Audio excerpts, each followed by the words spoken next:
என்ன மாமா யோசிச்சுக்கிட்டு இருக்கீங்க? பின்ன என்னடா, தெருமுனையில ஒரு டீ கடை, எதிரில 2 பெஞ்ச், அதுல 4 பேர், இப்படி வெட்டித்தனமா பேசி பேசிதான் இந்த நாடே குட்டிச்சோரா போய்கிட்டு. இனிமேலும் என்னால பொறுத்துக்கிட்டு இருக்க முடியாது. என்ன பண்ண போறீங்களா? உடனடியா ஒரு புது கட்சி ஆரம்பிக்க போறேன். ஏன்பா எல்லாரும் கட்சி ஆரம்பிச்சுட்டா அப்புறம் ஓட்டு போடுறது யாரு? 2 பேரையாவது விட்டு வைங்கப்பா. யார் இந்த பிற்போக்கு வியாதி? மனுஷன் தாப்பா. நம்பவே முடியல. புதுசா ஒரு புரட்சியை வெடிக்க விட மாட்டீங்க போல இருக்குதே. வெடிக்கிறதுக்கு முன்னாலேயே போட்டு அமிக்கிடுவீங்களே. யோ, 100 ரூபீஸ்க்கு சேஞ்ச் வச்சிருக்கியா? எங்கிட்ட இருக்கிறத 50 பைசா சில்லறதான். சில்லற காசை வச்சுக்கிட்டே இவ்வளவு சில்மிஷமா பேசுறியே. எங்கள மாதிரி நோட்டு வச்சிருந்தா இந்த நாட்டை போட்டு ஒரு ஆட்டு ஆட்டிருப்ப போல இருக்குதே. நீ ஏன் ஆட்டுற? பின் என்ன சார், தெருமுனையில ஒரு டீ கடை, எதிரில 2 பெஞ்ச், அதுல 4 பேரு, இப்படி வெட்டித்தனமா பேசி பேசிதான் இந்த நாட்டையே குட்டிச்சோறு ஆக்கிட்டாங்க சார். இத நான் எங்கேயோ கேட்டிருக்கிறேனே. யோ, இப்ப அதுக்கு நாங்க என்னையா பண்ணணும்? சார், நாங்க புதுசா ஒரு கட்சி ஆரம்பிச்சிருக்கிறோம் சார். அதுக்கு பொருளுதவி வேணும் சார். பொருள் உதவி? நீங்க ஒண்ணு செய்யுங்க. அதோ படுத்திருக்கிறாரே குப்பத்து ராசா, அவர்கிட்ட போய் நான் தான் உங்க அப்பன்னு அழுத்தம் திருத்தமா 3 தடவை சொல்லுங்க. போதும் போதுங்கிற அளவுக்கு கொடுப்பாரு. 3 தடவை என்ன சார், பணம் கொடுப்பாருன்னா 300 பக்கம் வசனமே பேசிடுறேன். விதி. ஏன் மாமா அப்படி சொல்லி அனுப்புறீங்க? அப்பன் யாருன்னு தெரிஞ்சா வெட்டலாம்னு காத்துக்கிட்டு இருக்கிறான் அவன். அவங்கிட்ட போய் நான் தான் உங்க அப்பன்னு இவன் சொல்ல போறான். ஒரு கொத்து பரோட்டா போடப்பா. டேய், உன்னாண்ட ஏதாவது துட்டு இருக்குதாடா? இல்ல அண்ணாத்த. அவனை எப்ப பாரு என்னாண்ட வாங்கிறத ஒருதையா எனக்கு குடுக்குறியாடா? துட்டு இல்லாம கை ஒரே நம்சல் எடுக்குது. அண்ணாத்த, உள்ளங்கை நம்சல் எடுத்தா துட்டு வரும்னு சொல்லுவாங்க. அப்படியா? மகனே, மகனே. எது? நான் தாண்டா உங்க அப்பா. நான் தாப்பா உங்க அப்பா. இன்னொரு வாட்டி சொல்லு. உன்னை 10 மாசம் சுமந்து பெத்தாலே உங்க அம்மா, அவளோட புருஷன்பா. இன்னொரு வாட்டி சொல்லு. நான் பெத்த ராசா, வாய் நிறைய பேசுப்பா. நான் பெத்த ராசாவே, பேசுடா. ஒன்ன தண்ட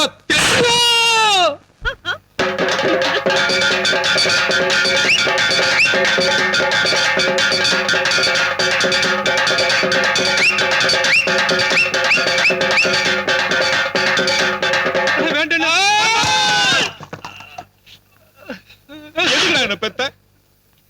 எதுக்குடா என்ன பெத்த? எதுக்குடா என்ன பெத்து இப்படி அனாதை ஆக்குன? எதுக்குடா என்ன அனாதையா இப்படி தெரு தெருவா அலைய விட்ட? சொல்றா. உன்னாலதான நான் தண்ணி அடிக்கிறேன். உன்னை உயிரோட விடக்கூடாதா? உன்னை உயிரோட என்ன கொண்டுடாத. நான் அப்பா இல்ல, என்ன கொண்டுடாத. எதுக்குடா அப்படி சொன்ன? இப்போ அப்படி சொன்னா நீ எனக்கு நிறைய பணம் தருவேன் அந்த டீ கடையில் 2 பேர் சொன்னானுங்க.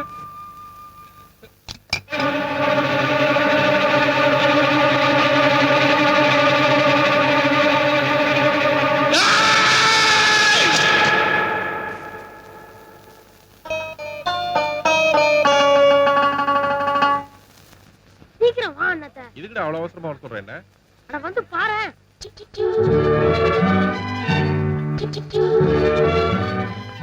என்னடா அது? நம்ம வீடு தானே. இத்தனை வருஷம் கார்த்திகைக்கு எல்லா வீட்லயும் விளக்கறியும். உன் வீடு மட்டும் விரிச்சோன்னு சுடுகாடு மாதிரி இருக்கும். இப்போ பாரு, சும்மா ஜகஜோதியா விளக்கறியுது, கோயில் மாதிரி. அரோகரா அரோகரா அரோகரா. எல்லா வீட்ல விளக்கறிஞ்சாலும் என் வீடு மட்டும் துண்டா தெரியும்டா. எவனை கேட்டாலும் சொல்லுவான் இதான் நம்ம வீடுன்னு. ஆனா இன்னைக்கு என் வீட்லயும் விளக்கா ஏத்தி வச்சு பஜனை படம் மாதிரி ஆயிட்டாங்களே. சரி விடு, யாருன்னு பாக்கலாம். வர வர இந்த ஏரியால நம்மளை பத்தி ஒரு பயமே இல்லாம போச்சே.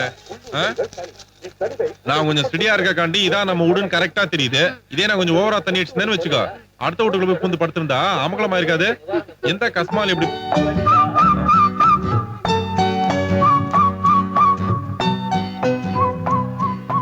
அகல் விளக்கு 8 ரூபாய், எண்ணெய் 15 ரூபாய், திரி 1 ரூபாய் 60 பைசா, பழைய பாக்கி 95 பைசா, ஆக மொத்தம் 25 ரூபாய் 55 பைசா. கார்த்திகை தீப தள்ளுபடி 55 காசு, ஆக மொத்தம் 25 ரூபாய் கொடுக்கவும். இப்படிக்கு எதிர் வீட்டு ஜன்னல்.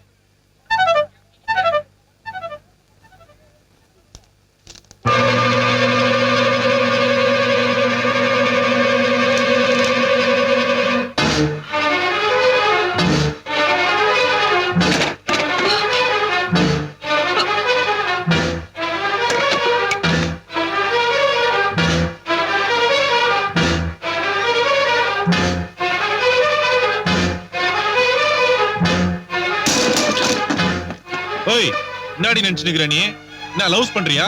ஜன்னல் வழியா பாக்குறது, மறைஞ்சு மறைஞ்சு பாக்குறது, லவ் லெட்டர் கொடுக்கறது, விளக்கேத்தி வைக்கிறது, என்ன டகுல் காட்டுறியா நீ? நீங்க போஸ்ட் கொடுத்தா நாங்க வாங்கிடுவோமா? நாங்க நமக்கு ஆசை கிளம்பிச்சுன்னா 50 ரூபாய் அவ்வளவுதான். இன்னொரு வாட்டி இந்த லவ் கிவ்னு பிரிஞ்சிரும், ஜாக்கிரதை. முன்னாடி முறைக்கிற நீ ஜாக்கிரதை.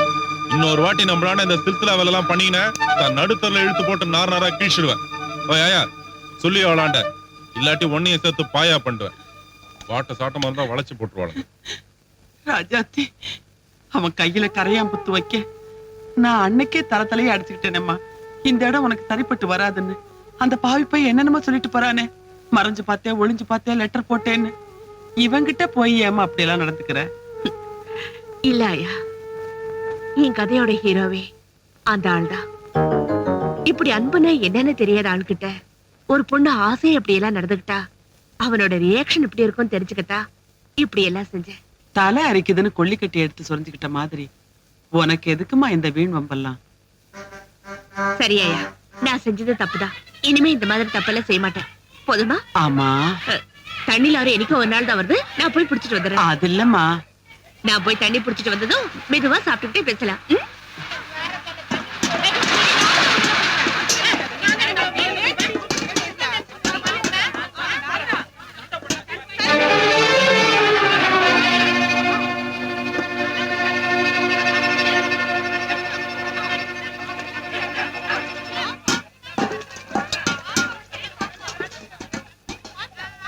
ஆயா என்ன தெரியல? நான் தான் ஆயா, வேலாயுதான். வேலாயுதமா? எங்க எப்படி? இந்த தண்ணி வண்டியில தான் வேலை செய்யறேன். ஏன் பியூன் வேலை என்னாச்சு? அது இருக்கட்டும், இந்த சீதா உன் வீட்லயே இருக்கு. அதை ஏன்பா கேக்குற? ராணி மாதிரி வசதியா இருந்த பொண்ணு இந்த சேரியில வந்து கஷ்டப்படுறேங்கிறா. ஏமான்னு கேட்டா எனக்கு வீட்டுல நிம்மதி இல்ல, அதனால இங்க வந்து கதை எழுதுறேன் அதை எழுதுறேங்கிறா. அவன் மனசுக்குள்ள எதையோ மறைச்சு வச்சிருக்கான்னு மட்டும் புரியுது. அது என்னன்னு தான் எனக்கு தெரியல. எனக்கு தெரியும் ஆயா.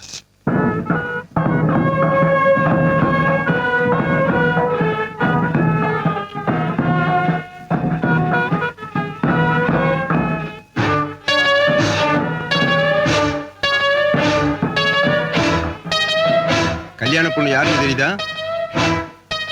தெரியும். அனாதை இல்ல அன்னபூர்ணா தெரியாத மந்திரி கூட இருக்க மாட்டான். அப்படி செல்வாக்கோட இருந்த என்ன கம்பி என்ன வச்சாலே அந்த சீதா தான் எனக்கு நல்லாவே தெரியும். தெரிஞ்சு என்ன பிரயோஜனம்?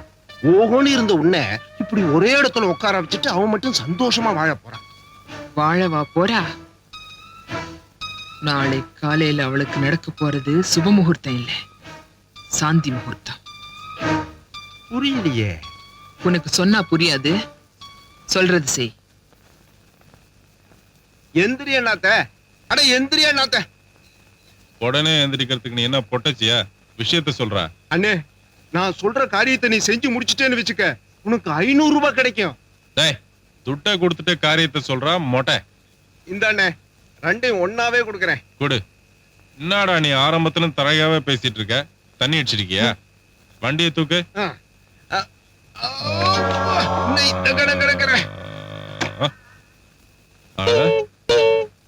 இது ஓகே துட்டு. இது என்ன சிட்டு?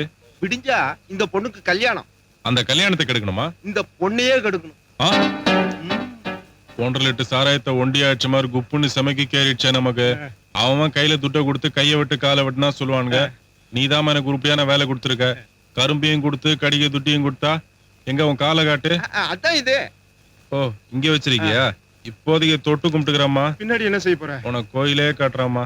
கோயில la la la la la la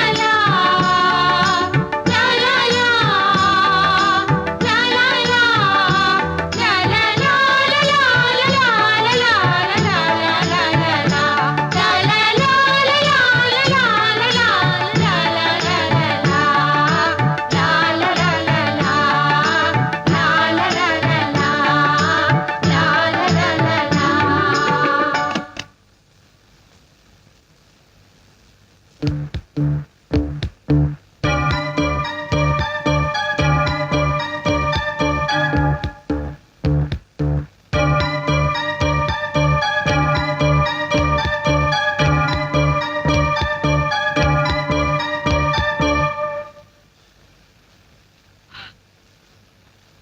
நீ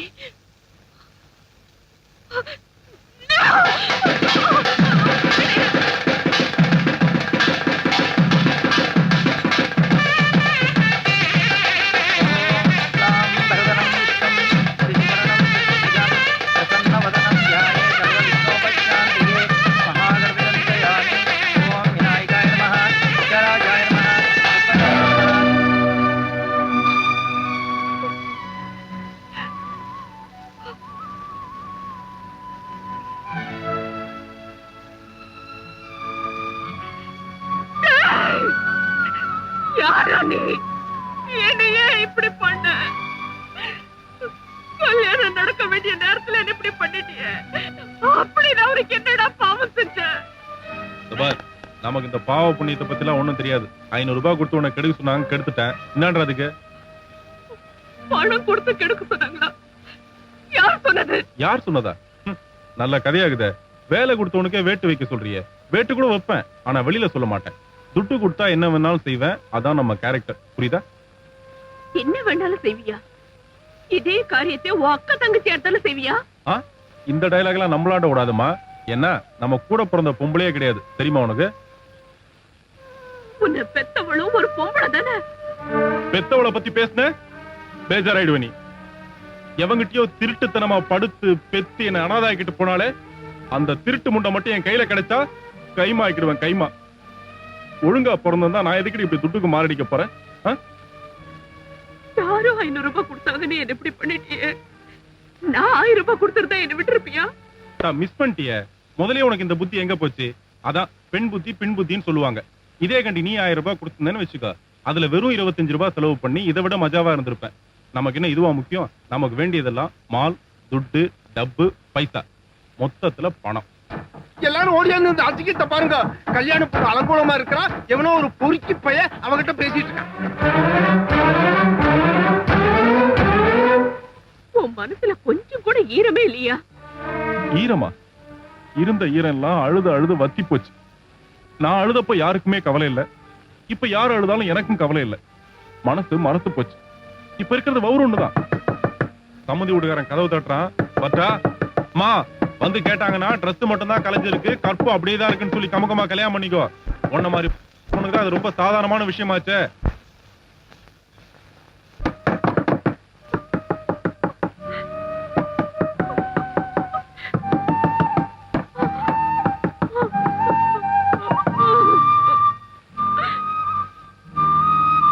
வாடா வா, நீயும் உன் பங்குக்கு 2 வார்த்தையை சொல்லி காரி துப்பிட்டு வா. உனக்கும் இப்போ நடந்து போன தவறுக்கும் ஏதாவது தொடர்பு இருக்கா? வந்தவன் யாருன்னாவது உனக்கு தெரியுமா? ஓகே, சீக்கிரமா தலைமொழிகிட்டு வா. முகூர்த்த நேரம் முடிய போகுது. நான் தாலி கட்ட தயாரா இருக்கேன். Very good. மாப்பிள்ளைன்னா நீதான் மாப்பிள்ளை. என்னடா அறிவு கட்டதனமா பேசுற? புரட்சி செய்றீங்களா? புரட்சி? கெட்டு போன பொண்ணுக்கு தாலி கட்டுறேன்னு. ஏண்டா டேய், இதுக்காகவா நாங்க உன்னை டாக்டருக்கு படிக்க வச்சோம்? அதானே, இப்ப மரியாதையா என் கூட வரல, நீ எனக்கு மகனே இல்லைன்னு சொல்லிட்டு போடுவோம். இப்ப நான் உங்களுக்கு மகனா இருக்கிறத விட இங்க ஒரு மனுஷனா இருக்கிறதா முக்கியம்பா. எதிர்பாராத விதமா ஒரு ஆக்சிடென்ட் நடந்துட்டா அதுக்கு காரணம் யாருன்னு கண்டுபிடிக்கிறத விட அந்த காயத்துக்கு மருந்து போட பார்க்கணும். அதான் ஒரு டாக்டரோட கடமை. நானும் இப்ப அதான் செய்ய போறேன். நீ எழுந்துருமா.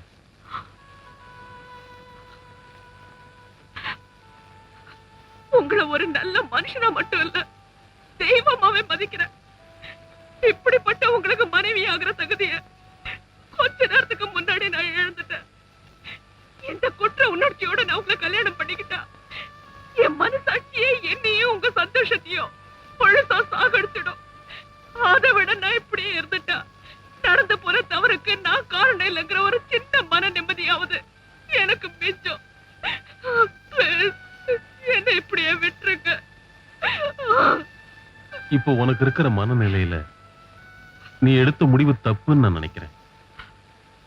எனக்கு கூட எது சரின்னு தெரியல, ஆனா இந்த கல்யாணத்துக்கு சம்மதிக்கிறது மட்டும் தப்புன்னு தெரியுது. என்ன மன்னிச்சிருக்க. அட பாவி, ஒரு பொண்ணோட வாழ்க்கையே பாழடிச்சிட்டியே. நீ செஞ்சிருக்கிற பாவத்துக்கு நானே தண்டனை அனுபவிச்சு. பாவம் செய்யறவங்களுக்கெல்லாம் உடந்தையா இருக்கிறதே பாவங்கிறது எனக்கு இந்த தண்டனை கிடைச்சதுக்கு அப்புறம் தான் தெரிஞ்சது. ஒரு சின்ன தகராறுல அந்த அன்னபூரணி என் மூஞ்சில ஆசிட்டு தூக்கி ஊத்திட்டா. இனிமேலாவது மனுஷனா இருப்போம்னு தான் அங்கிருந்து நான் வந்துட்டேன். நீ தெரிஞ்சிட்டா மட்டும் அந்த பொண்ணோட வாழ்க்கை திரும்பியா வரப்போகுது? பாவம் செஞ்சவனே பிரார்த்தனை செஞ்சா நிச்சயம் பலன் கிடைக்கும்னு சொல்லுவாங்க. அதனால அந்த பொண்ணு சந்தோஷமா வாழணும்னு நான் சாகுற வரைக்கும் ஆண்டவங்கிட்ட வேண்டிக்கிட்டே இருப்பேன்.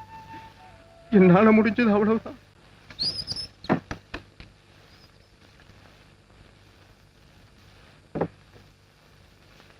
நீ எழுதுற கதை என்னன்னு எனக்கு தெரியாது. ஆனா உனக்குள்ள இவ்வளவு பெரிய கதை இருக்குன்னு எனக்கு இப்பதாமா தெரிஞ்சது. என்னையா திடீர்னு சம்மந்தம் இல்லாம பேசுற? உனக்கும் அந்த எதிர் வீட்டு ரவுடி பயலுக்கும் என்ன சம்பந்தம்னு தெரிஞ்சுக்கிட்டு தாமா பேசுறேன். யாரையா சொன்னாங்க? யார் சொன்னாங்கிறது முக்கியம் இல்லை. ஆனா நீ எடுத்த முடிவு தப்புமா. எந்த பொண்ணுக்குமே நடக்க கூடாத கொடுமை உன் கல்யாணத்துல நடத்திருக்கு. அதையும் மீறி அந்த மாப்பிள்ளை உன்னை ஏத்துக்கிறேன்னு சொன்னப்போ வேண்டான்னு சொல்லி உனக்கு கிடைக்க வேண்டிய நல்ல வாழ்க்கையை நீயே பாழாக்கிட்டியம்மா. இல்ல ஆயா, அப்படிப்பட்ட ஒரு நல்ல மனுஷனுக்கு கெட்டு போனவங்கிற பேரோட பொண்டாட்டியா வாழ்றதை விட ஏன் எனக்கு எடுத்தவனுக்கே ஒரு நல்ல பொண்டாட்டியா வாழக்கூடாதுன்னு தான் இங்க வந்த. நீ சொல்றத பார்த்தா கெடுக்கப்பட்ட எல்லா பொண்ணுங்களுமே தன்னை கெடுத்தவன் எவ்வளவு பெரிய அயோக்கியனா இருந்தாலும் பரவாயில்ல, அவனோட வாழணுங்கிறதுதான் சரிங்கிறியா? இதுதான் சரின்னு நான் சொல்லல ஆயா. ஆனா அந்த அதிர்ச்சிக்கு அப்புறம் எந்த ஒரு சராசரி பொண்ணா இருந்தாலும் தற்கொலை பண்ணிட்டு செத்துருப்பா. கொஞ்சம் புத்திசாலி பொண்ணா இருந்தா அவனை போலீஸ்ல புடிச்சு கொடுத்திருப்பா. நான் தற்கொலை பண்ணிக்கிறதுனாலயோ அவனுக்கு தண்டனை வாங்கி கொடுக்கறதுனாலயோ எனக்கு ஏற்பட்ட அவமானம் போயிடுவா போகுது. அதுக்காக உனக்கு கொஞ்சம் கூட பொருத்தமே இல்லாத ஒரு பொறுக்கி கூட வாழ போறேன்னு சொல்றியம்மா. உன் குடும்ப கௌரவம் என்ன ஆகும்? கல்யாண வயசுல மக இருக்கும்போது மக வயசுல இருக்கிற ஒரு பொண்ணை நானாந்தரமா கல்யாணம் பண்ணிட்டு வந்திருக்காரு எங்க அப்பா. என் கல்யாணம் நின்னு போனதை பத்தி கூட கவலைப்படாம புது பொண்டாட்டிய கூட்டிட்டு ஹனிமூனுக்கு போயிருக்காரு. அந்த பொறுப்பில்லாத அப்பாவோட வாழ்றதை விட நீ சொன்ன இந்த பொறுக்கியோட வாழ்றது எவ்வளவோ மேல். எல்லாம் சரிதாம்மா. ஆனா எந்த நம்பிக்கையில அவனை திருத்திட முடியும், மனுஷனை மாத்திர முடியும்னு நினைக்கிற? உன் கழுத்துல வெறும் மஞ்சக்கயிறை மட்டும் கட்டிட்டு மறுநாள் காலையில உன் உடம்புல இருந்த எல்லா நகையும் திருடிட்டு போன புருஷன் இப்போ உயிரோடு இருக்கானா இல்லையான்னு கூட தெரியாது.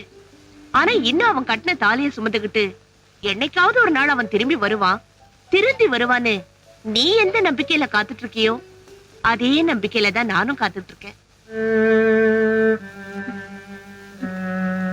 ஆயா, உன் மனச புண்படுத்தணுங்கிறதுக்காக அப்படி சொல்லல ஆயா. ஒரு பொண்ணோட மனசை உன்னால புரிஞ்சுக்க முடியும்னு தான் அப்படி சொன்ன.